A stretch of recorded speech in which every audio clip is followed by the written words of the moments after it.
Good afternoon. My name is Jim Street, and I would like to talk to you about Thomas Jefferson and his educational philosophy. So I do have this really cool giant nickel with Thomas Jefferson on it, and on the back is his home, Monticello. So just a little bit of personal information. My father is a huge fan of Thomas Jefferson, and they actually built their home in the style of Monticello. So Thomas Jefferson's belief in knowledge in general was that it was very much so founded in your ability to sense nature around you, which is why I've chosen to be outside for this setting. So Jefferson obviously is one of our founding fathers and was a very avid supporter of public education. Now his wording was a little bit controversial, or at least to modern philosophers and historians, because he said for all people. He wanted education for all people, freedom for all people, but he obviously really only meant citizens, and really specifically white males, landowners basically.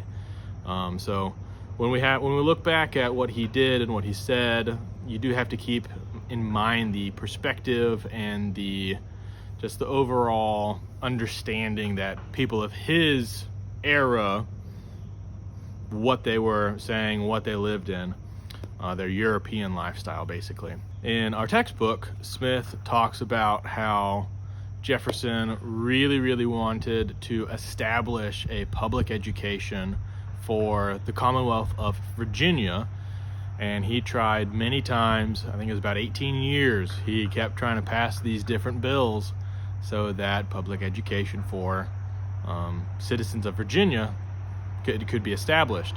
And he tried to figure out a way to even plan the progression of these educational levels. He wanted everybody to have at least 3 years of public education. That would include girls. After those 3 years, the girls would no longer have access to education, and then even the boys it would only be limited to the top student of each school would be allowed to move on, and then eventually get to the university, which at that time was the University of William and Mary, or the College of William and Mary. And Thomas Jefferson really wanted this to help the citizens of this budding nation of America, so that all citizens could have better education, they could be better informed, they could interact with the government, so that they could actually keep the government in check, because obviously we had just been coming out of the Revolutionary War, where we had to fight for our freedom, taxation without representation. And so Thomas Jefferson really wanted the American people to participate in their government. When we look at other writers like Densford looked at a lot of the writings that Jefferson himself wrote, and he wanted people from any station of life, to be able to learn enough that they could improve their station in life, because at that time, if your parents were farmers, you were probably going to be a farmer. Jefferson really wanted to create that opportunity for anyone to rise up and then participate in how things would run.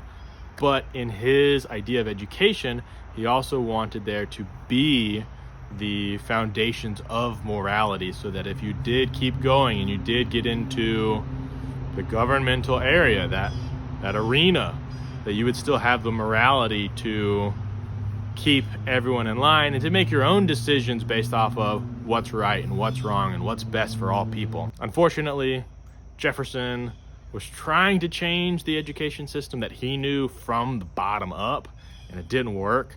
So instead, before he passed away, he was able to establish a college, a university, the University of Virginia. So he had a lot of things in his life that were kind of wishy-washy, or just straight up opposite of each other.